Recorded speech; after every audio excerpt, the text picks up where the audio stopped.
हमारे आर्मी के कॉन्वॉय को उड़ा दिया। उस समय प्रधानमंत्री जी फिल्म की शूटिंग कर रहे थे।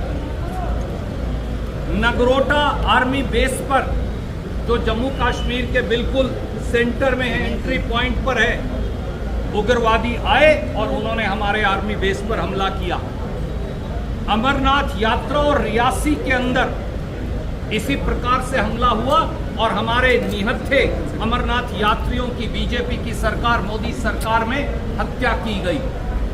और अब फिर पुलवामा और रियासी और अमरनाथ के बाद पहलगांव में हमला हुआ, जहां कर्नाटक के 3 हमारे निहत्थे साथियों सहित इस देश के 26 लोग जो हैं वो उग्रवादियों द्वारा मार दिए गए। ये क्या कारण है मोदी जी कि जहां जब बीजेपी की सरकारें होती हैं तो उग्रवादी हमला करते हैं और सरकार सोई पड़ी रहती है। बीजेपी का पाक प्रेम, बीजेपी का पाकिस्तान प्रेम कर्नाटक के लीडरों को दोबारा याद करने की जरूरत है। इस देश के 75 साल के इतिहास में अकेले माननीय नरेंद्र मोदी ऐसे प्रधानमंत्री हैं जो बगैर बुलाए दावत खाने पाकिस्तान गए थे, बगैर बुलाए मेहमान के तौर पर केक काट कर आए थे, दावत उड़ाकर आए थे और उसके बदले में हमें पुलवामा का, उसके बदले में माफ कीजिए, हमें पठानकोट का उग्रवादी हमला रिटर्न गिफ्ट के तौर पर पाकिस्तान ने दिया था। 75 साल में बीजेपी अकेली ऐसी पार्टी है जिन्होंने पाकिस्तान की कुख्यात बदनाम ISI को हिंदुस्तान बुलाया था। अमित शाह जी तब भी गृह मंत्री थे, मोदी जी तब भी प्रधानमंत्री थे, पठानकोट एयरबेस की जांच के लिए। और एक बार नहीं, अनेकों बार बीजेपी के नेताओं के ISI और पाकिस्तान से लिंक मिले। मैं आज पूछता हूं विजेंद्रा जी से भी और बीजेपी के नेताओं से, नड्डा साहब से भी, ये ध्रुव सक्सेना मध्य प्रदेश में क्या बीजेपी की IT सेल का नेता नहीं था? और बलराम सिंह जो बजरंग दल का नेता था, दोनों ISI के लिए जासूसी करते पकड़े गए।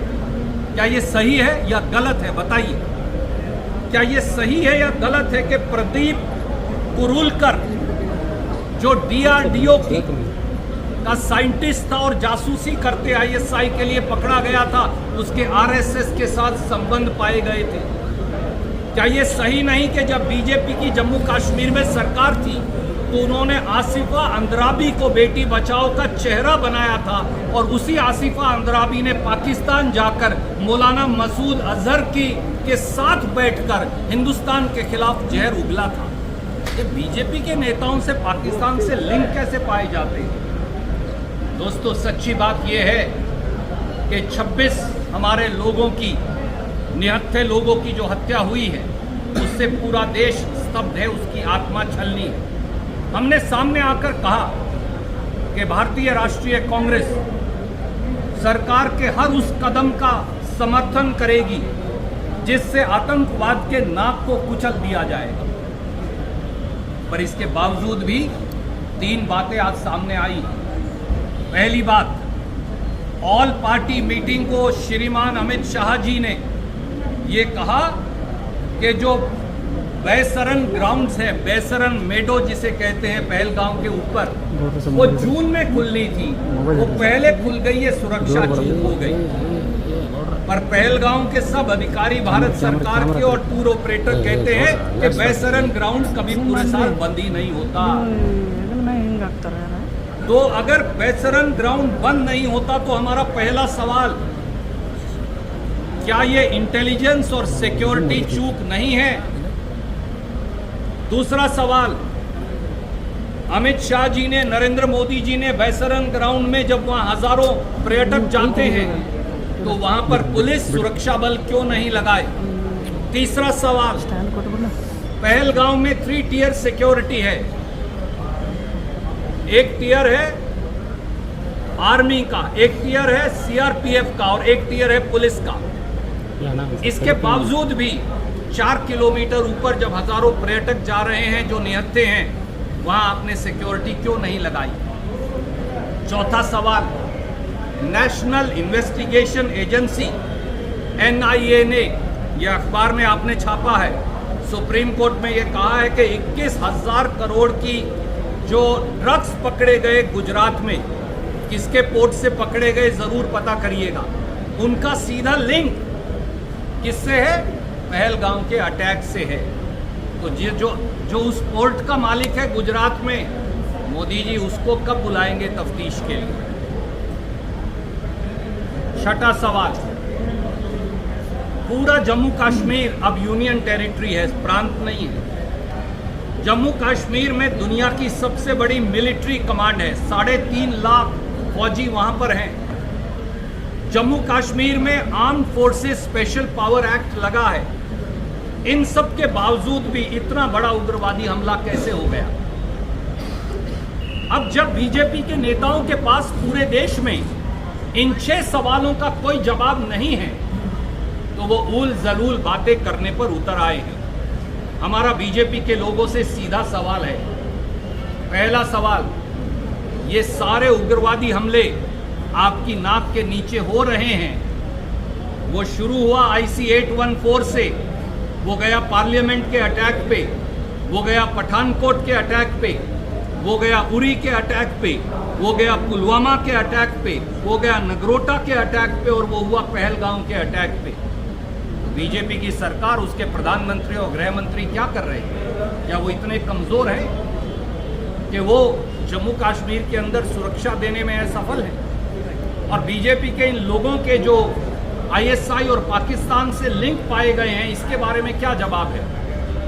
और बीजेपी का ये जो पाकिस्तान प्रेम है, जिसकी मैंने चर्चा की कि आप ISI को भी हिंदुस्तान बुला लेते हैं पठानकोट एयरबेस जांच के लिए, और खुद भी बगैर बुलाए मेहमान की तरह चल जाते हैं। इन सवालों का जवाब और सुरक्षा चूक का जवाब देना पड़ेगा।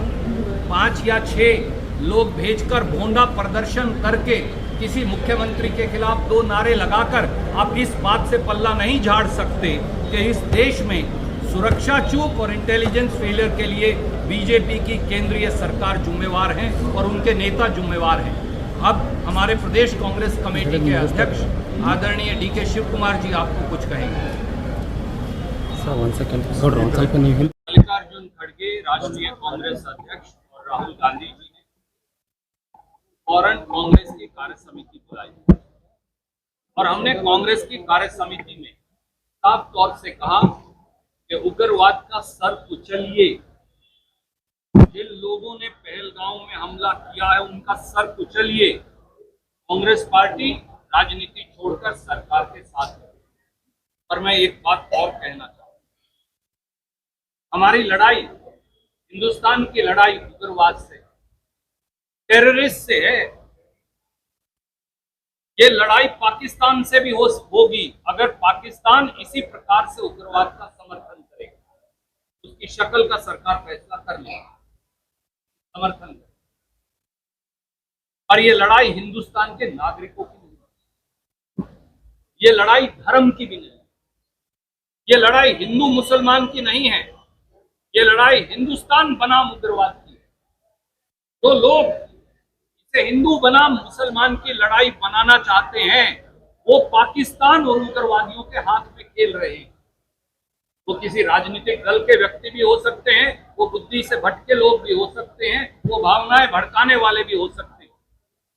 अगर आप मेरे देश को आपस में लड़वा दोगे, भाई को भाई से लड़वा दोगे, तो मैं आपके माध्यम से अपील करता हूं, मेरा देश बचेगा कैसे?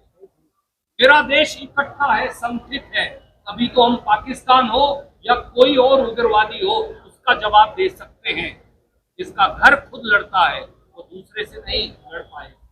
इसलिए मेरी आपके माध्यम से, कि आप सजग पत्रकार हैं, बुद्धिमान हैं, आप इस देश के हित अहित को समझते हैं, मेरी आपके माध्यम से भी अपील है कि जो लोग हिंदुस्तान बनाम उग्रवाद की लड़ाई को हिंदुस्तान के नागरिकों की लड़ाई बनाना चाहते हैं, जो धर्मों को लड़वाना चाहते हैं, जो हिंदू बनाम मुसलमान की लड़ाई हिंदुस्तान में करवाना चाहते हैं, वो पाकिस्तान का एजेंडा चला रहे हैं।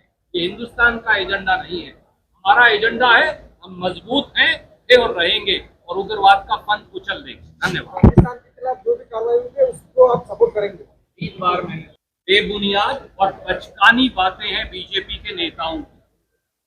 उन्हें अगर सवाल किसी से पूछना चाहिए तो वो श्रीमान अमित शाह जी और नरेंद्र मोदी जी से पूछना चाहिए।